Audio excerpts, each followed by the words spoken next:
Support comes from the Missouri Forest Products Association, saluting Earth Day on April 22nd with an ongoing commitment to help offset carbon emissions with sustainable harvesting of Missouri forests. Details at choosewood.com. Welcome to St. Louis on the Air. I'm Jeremy Goodwin, sitting in for Sarah Fensky. Trolley Follies in the Loop.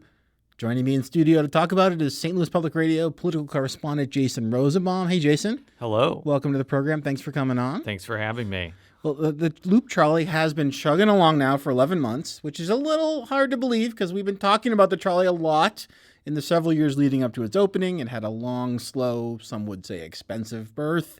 It finally got running last November, and now we hear it may shut down permanently by November 15th suddenly. What's going on? What's going on is that the people behind the trolley went to St. Louis County government and said, we need $200,000 this year to keep the trolley running this year and $500,000 to keep the trolley running next year. There's been a lot of delays and issues with this trolley. There were lawsuits against it. From what I've read, there were issues with getting the cars on time. And I think that from talking with Joe Edwards, who's a prominent University City businessman who's been kind of the symbolic leader behind this effort, they need a third car to have reliable service. But the long and short of it is it's going to be very, very difficult to deliver this money to the trolley. There's no political support among the three Republicans on the county council, and only one Democrat of the four would need to say, no, we're not giving the trolley this money. And none of the four are super enthusiastic about it. You're not sensing a lot of enthusiasm for coming up with some more money for this? I don't think so. And if you talk to a lot of county council people, even people who I think understand the plight here, they see it as throwing more money at a project that's required a lot of money in the past, that's not showcasing success when it comes to ticket sales and when it comes to the expense of keeping it running. So and how much money, where's the money been coming from so far? Primarily the money to build this came from a federal grant. And I think that's actually an important thing to point out here, because one of the biggest questions among people about this entire saga is if the trolley shuts down, would money have to be repaid? Wow. And from talking with Jim Wild of East West Gateway, the FTA is... That's the Federal Transportation Authority? I believe so. They're calculating how much money would have to be paid back. And so there is going to be a number. There is, according to Jim Wild, yes. And I think that's one of the concerns, but I think that the concerns of city and county leaders is are we just going to be throwing money at this project indefinitely because it doesn't meet the expectations that were promised when it was being built and being proposed? Yeah, and the fact that it was finally launched and now we're looking at will it make it a year or not? Yeah, I mean, candidly, this had been such a long time coming that when I saw a trolley in the wild when it was being tested, I was genuinely surprised by it. I took a video of it and put it on Twitter, and I think it got liked like 50 times because people were genuinely surprised. It was like spotting Sasquatch? Kind of. And that's no disrespect to the handlers. I just think it was kind of a commentary on how it's been a long delayed project. Sure. Well, our St. Louis on the Air host, Sarah Fensky, spoke with Joe Edwards right in this studio about a month ago. And he's, of course, if we want to get governmental about it, he's not just a booster. He's the chair of the Loop Trolley Transportation Development District, as they like to put it. And Sarah cited some numbers to him that showed the trolley is well behind pace if it's going to stay anywhere near its budget. And Edwards basically said, don't worry about it. We won't know if this thing is a success until we add that third train in the spring, and then let's wait a year and see how it does and then take a look at it. Let's give a listen to that. But until we get the 7 days a week, I don't think we need to start counting, is it a success or not? I think once that third car's up, maybe this spring, then go through the four seasons and decide whether, and it'll give people time too, to the staff at the nonprofit Loop Trolley Company to fine tune everything and work on the promotions. We can't even cross promote with Missouri History Museum right now effectively, but without knowing that they'll always be there on schedule. Okay, because of the fact you only have these two cars. It'll make it, and if one needs some mechanical adjustment, then you only have one, and so once that third car is here, the game will be. You think that'll make all the difference? So that doesn't sound to me like a man who's just a couple of weeks ago from saying to the city and county, by the way, we need $700,000 to stay in business, please. That's pretty similar to what he's told me after this request was made. I want to just make that clear. I think that the issue is... the idea that third car that has been delayed would change things. Yes, that's what he told me too. I think the issue is kind of endemic with public transportation throughout St. Louis. The Loop Trolley is a 2.2-mile long line that goes from the University City Library to the Missouri History Museum. Now, for everyday people, if you don't need to go from that point to that point, then why would you use the trolley? Why wouldn't you walk? Why wouldn't you ride your bike or drive your car? I'm in the Loop all the time. I actually probably, if I really wanted to, because I live in Richmond Heights, if I wanted to go for a long run, I could get to the Loop from my house. And the thought of like using that trolley is basically impossible because I don't live next to it. And that's a similar problem with Metrolink. If you don't live next to a Metrolink and you have access to a car, well, unless you really like going on the train, you're probably going to find alternative transportation. And I just don't even think that this Loop Trolley idea was ever genuinely like a public transportation type thing. Even I mentioned Metrolink before. I do think that that's genuine public transportation for a lot of people. This just doesn't seem to have like a utility. Isn't this presented more as a recreational activity kind of? It could be. And I actually think an amenity. I think that's probably why there's been so much scorn against it. I think many people in St. Louis see the Loop Trolley as a mismatched priority. And even if the money that went for it was transit-based and was going towards something that it was supposed to go to, it's a symbol of how many people in St. Louis feel like money is going toward the Loop Trolley, but not going to eradicate poverty, or deal with systemic racism, or deal with economic decline. Maybe that's not fair because no one was expecting the trolley to solve all those things. But I think psychologically, that's a lot of why there's a lot of ire against it, if we have to be honest with ourselves. Yeah, it's been the target of a lot of snark. It's kind of been a snark collection society. And I've tried to stay away from the snark, notwithstanding that aforementioned tweet, because from talking with Joe Edwards over the years, I think he's genuinely believes in this.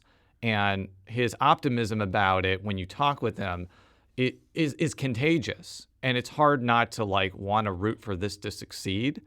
But again, in addition to the fact that there's been this idea that this is not a good priority for the city and county to invest in, there's the other aspect that construction of this trolley likely had a negative effect on some businesses in the Loop because it took away parking for certain amounts of time. I haven't crunched the numbers or like gone door to door there, but I've certainly heard anecdotal things about how there has been some negativity toward that. Although the boosters of the trolley would say that having the trolley has had a positive economic effect. So I want to just make sure that both of those sentiments are conveyed. Well, something we hear about the trolley and other projects is that it's not just the thing itself, but that it's an important thing for the region, whether it's driving tourism or it's contributing to an atmosphere of growth in the city and region. The trolley, the Ferris wheel, basically whenever someone wants to build something that charges admission, we hear about how it goes beyond that particular audience and it's about the region generally. Is there something to that? I go back and forth on this because I just mentioned all of the dire needs of the St. Louis region. And I think that those are dire needs that need a real conversation about how you invest.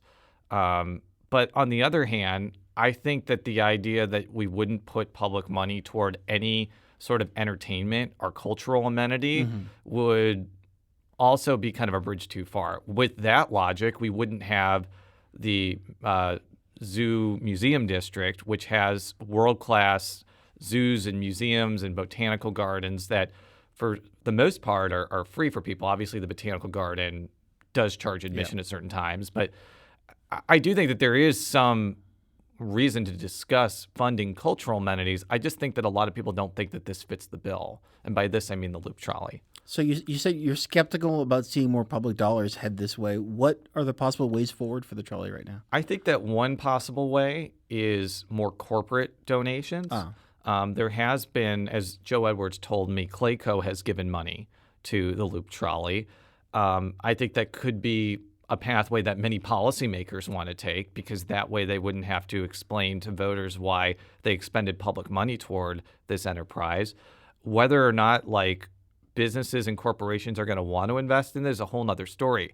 Like the corporate community gets asked to invest in public enterprises all the time. Like millions of dollars from individuals and corporations went to refurbish the arch grounds, as well as some public money. And there may be more pressing endeavors that the corporate community wants to go toward than the Loop Trolley, especially if they can't like showcase that the ticket sales are up to snuff. And have you ridden it? I have not. No. Who's the audience for it? Tourists, perhaps. I heard that there's like a comedy show on there occasionally, so maybe people that like comedy. Again, like I just haven't had a reason to use it. And I go to the Loop all the time because my wife works at Washington University, and sometimes I meet her around that area. But like I drive there and I park my car somewhere. It sounds like it's in that in between, that dangerous crevice where it needs to the point of having enough ridership to sustain itself, but until it gets to that, it can't reach. It's somewhat of a paradox. I think so, and maybe I should ride it to help it out and see what it's like. But I just haven't had a reason to, and I have been covering this story on and off for a while. But I kind of got thrown into this because this is what was happening at county council, and I usually cover county council things. But Jeremy, you've really shamed me into perhaps actually trying it out for myself. Well, it seems like it's one of those things where it needs that critical mass in order to sustain itself. But until it sustains itself, people don't know when it's going to run necessarily. What days is it open? Let's look it up online and see if it's running today. That sort of a thing. Yeah, I think that's a good sentiment. And we'll see what happens for the future because, as I mentioned before, like it shutting down completely may not be a completely cost-free enterprise. And there's also the question, like if it shuts down and there's nothing to replace it with, there's been all this construction around the Loop to accommodate the trolley. And I think the next question would be like, what do you do with all that? Do you just leave it there and there not be a trolley?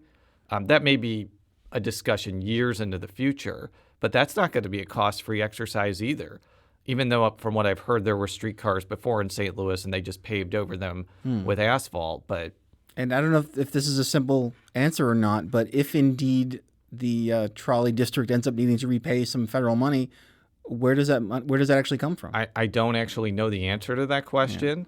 Yeah. I think that would probably be something that city and to some extent county leaders would be discussing. Yeah. And there's also the whole aspect that I think that there is still a transportation development district that would still be collecting money for the trolley, regardless of whether it's running or not, because I believe that's supported by a surcharge and a sales tax.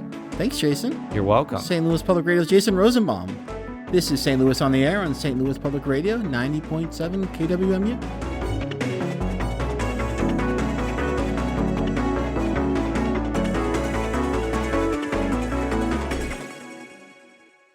Support comes from the Missouri Forest Products Association, saluting Earth Day on April 22nd with an ongoing commitment to help offset carbon emissions with sustainable harvesting of Missouri forests. Details at choosewood.com.